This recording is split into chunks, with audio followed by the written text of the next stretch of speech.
যারা চান যে আপনার বাগানের গাছগুলি সুন্দর থাকবে, আপনার বাগানের গাছগুলি ফুলে এবং ফলে ভরে উঠবে, আজকের ভিডিওটা তাদের জন্য।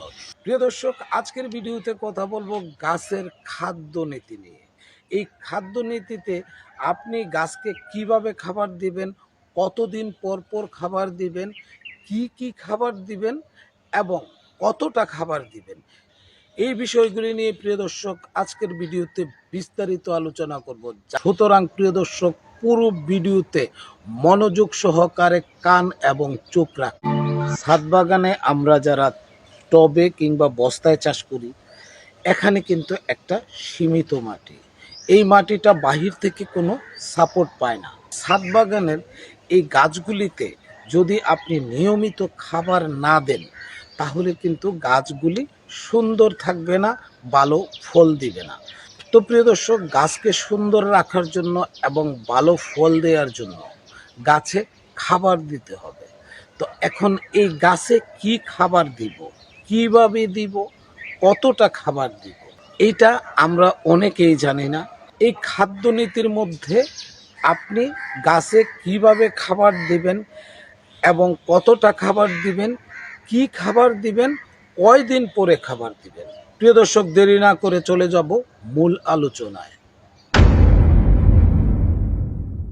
খাদ্যনীতি হলো এমন একটি প্রক্রিয়া, খাদ্য উপাদানগুলি প্রক্রিয়াকরণের মাধ্যমে গাছের খাদ্যাভাব পূরণের লক্ষ্যে সঠিক সময়ে সঠিক পরিমাণে খাদ্য প্রয়োগ করা, যার মাধ্যমে আপনার গাছগুলি সুস্থভাবে বেঁচে থাকবে। এর জন্য অবশ্যই আমাদের এই বিষয়ে জানা উচিত, গাছে খাদ্যাভাব হলে গাছের কি ক্ষতি হয়।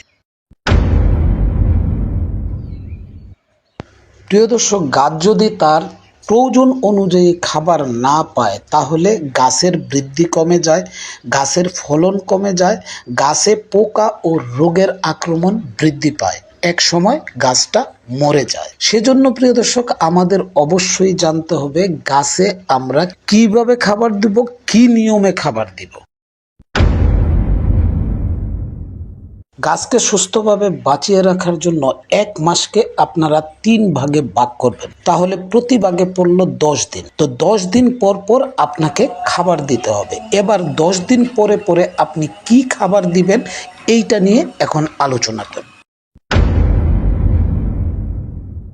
প্রথম ভাগে আপনাকে দিতে হবে 1 চামচ ইউরিয়া, 1 চামচ টিএসপি, 1 চামচ পটাশ ও 1 চামচের 4 ভাগের 1 ভাগ বোরন সার 1 লিটার পানিতে ভালো করে মিশিয়ে নিতে হবে। এই মিশ্রণটি 4 থেকে 5টি গাছে প্রয়োগ করবেন, এর বেশিও করা যাবে না, এর কমও করা যাবে না। দ্বিতীয় ধাপ হচ্ছে প্রথম ধাপের 10 দিন পরে, মানে 11তম দিনে। দ্বিতীয় ধাপে এসে খাদ্য তালিকায় কিছুটা পরিবর্তন আসবে। সেটা হচ্ছে 1 চামচ ইউরিয়া দিবেন, 1 চামচের 4 ভাগের 1 ভাগ জিঙ্ক 1 লিটার পানিতে ভালোভাবে মিশিয়ে আগের নিয়মে 4 থেকে 5টা গাছের মধ্যে ঢেলে দিবেন। তৃতীয় ধাপে এসেও খাদ্যের তালিকায় পরিবর্তন আসবে। সেই ক্ষেত্রে 1 চামচ ইউরিয়া, 1 চামচের 4 ভাগের 1 ভাগ সালফার সার 1 লিটার পানিতে গুলিয়ে আগের নিয়মেই 4 থেকে 5টা গাছে দিয়ে দিবেন। প্রিয় দর্শক, এবার আসুন মাসিক খাবারের হিসাবটা মিলাই। প্রথম দিন দিলেন প্রথম ধাপ, 11তম দিনে দিবেন দ্বিতীয় ধাপ, 21তম দিনে দিবেন তৃতীয় ধাপ। আপনার কিন্তু মাস শেষ গেল। এবার আবার মাসের 1 তারিখ থেকে আবার পূর্বের নিয়মে প্রথম ধাপ, দ্বিতীয় ধাপ, তৃতীয় ধাপ, এভাবে আপনারা গাছে খাদ্য দিতে থাকবেন। প্রিয় দর্শক, এতক্ষণ আপনারা ছাদ বাগানের খাদ্য নীতি নিয়ে বিস্তারিত আলোচনা শুনলেন। আশা করি যারা ছাদ বাগানে আছেন আর যারা আমার ভিডিওটা মনোযোগ সহকারে শুনেছেন, তাদের কিছুটা হলেও কাজে আসবে। তো প্রিয় দর্শক, আজকের ভিডিওটা এখানেই শেষ করব। দ্রুতই ফিরব নতুন কোনো ভিডিও নিয়ে। ততক্ষণ পর্যন্ত প্রিয় দর্শক, আপনারা ভালো থাকুন, সুস্থ থাকুন আর নিরাপদে পথ চলুন। আল্লাহ হাফেজ।